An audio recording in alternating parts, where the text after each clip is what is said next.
Hey everyone, this is the Humanity in the Loop podcast. As technology is advancing quickly, we free fall into technology, startups, business, and more with a focus on humanity.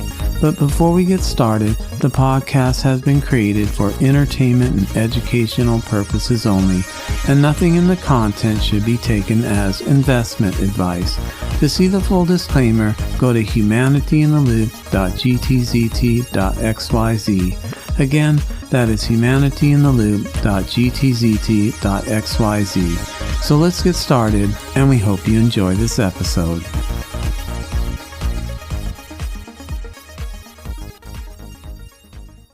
Okay, so let's get into it. When we created the podcast and chose the name Humanity in the Loop, it was a play on words. At the time, AI was evolving, but nothing like today. There was talk about everybody losing their jobs and talk about humans in the loop.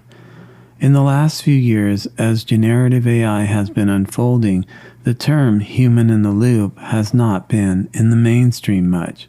Not a lot of chatter, but recently we are beginning to hear people discussing it again.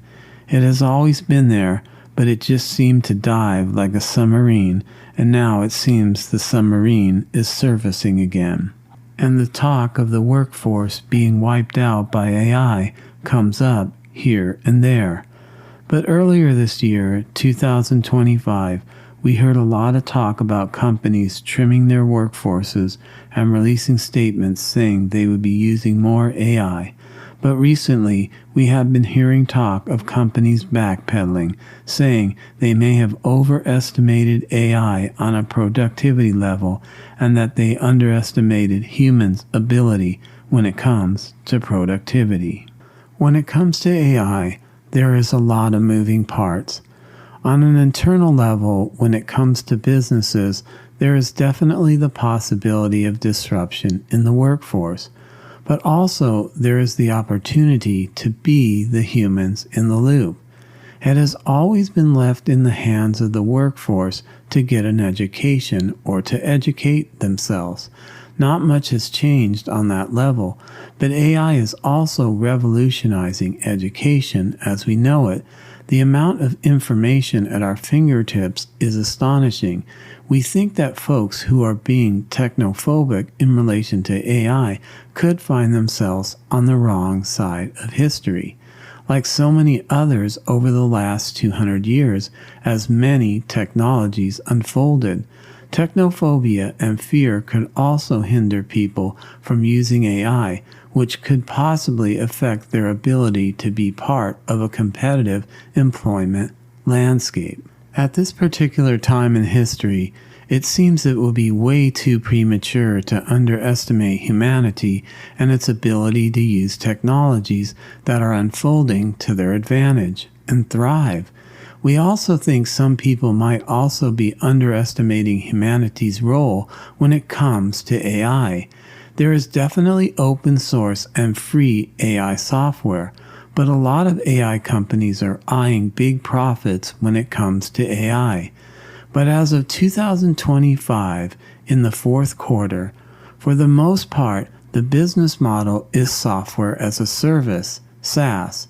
So unless AI companies can figure out how to sell their SaaS products to other AIs, meaning a non-human entity or software, it would appear that humans are still the customer. So now that we have established that humans are the customers and the consumers of AI technology, wouldn't it seem logical that AI technology, or if AI companies aided to push large amounts of people out of the workforce, it would have a profoundly bad impact on their bottom line?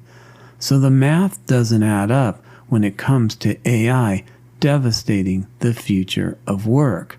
It would seem it would have a 360 effect and swirl around to create bad economic conditions all around. So again, the math doesn't add up. Now, the very large technology companies, of course, have global ambitions, which could shelter them. But again, that would just be the big winners when it comes to AI. Over the last 200 years, humanity has overcome technophobia as technology has evolved. So, wouldn't it seem logical that the same thing will happen with AI? The thing is, it may take hard work, but we are not the only generation that had to work hard. Also, we will need founders, entrepreneurs, and startups. We will need micro enterprises, small to mid-sized businesses for job creation. We also need entrepreneurs in the loop. We need entrepreneurs that have an understanding of AI, but also understand the value of human productivity. AI is evolving fast, but it could be some time now before mass adoption when it comes to the use of AI agents and other AI products that are evolving as well. A really good example is video chat. At this particular time in history, are we using video chat to its full capabilities? During the pandemic, of course, video chat was being used more than it had ever been used in the past. But then companies began to ask employees to return to the office, and video chat is back to evolving at a new pace. But video chat took a long time to evolve, going as far back as the late 1800s, and then slowly evolved. But by around 2003, video chat started to evolve faster. Between 2010 and 2011, things started to accelerate, and by 2020, the shift to remote work and hybrid work had accelerated. Video chat, group video chat, and video conferencing had achieved critical mass, and now video chat, group video chat, and video conferencing are a global communication tool.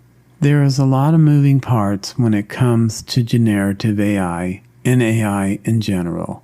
When it comes to generative AI chatbots, Gen AI chatbots, or what we are coming to know as just chatbots, this technology has grown faster than any other software in the history of technology and achieved critical mass faster than any other technology in the history of mankind so far. But as we are beginning to hear more and more talk about AI agents and robotic process automation, this technology is more complicated and may evolve much slower. If you simply look at how AI agents can use a few or many APIs in the creation, logic will lead us to believe that this could slow down the evolution of this software technology. Only time will tell. When it comes to humanity and AI, we have to look at the past for guidance, and history would lead us to believe that technophobia is definitely not the answer. We choose to look at the future with a human-in-the-loop mindset, and that humanity's relationship with AI will have a lot of moving parts, but ultimately it will be positive. We hope you enjoyed this episode of the Humanity in the Loop podcast. Until next time, thanks for listening.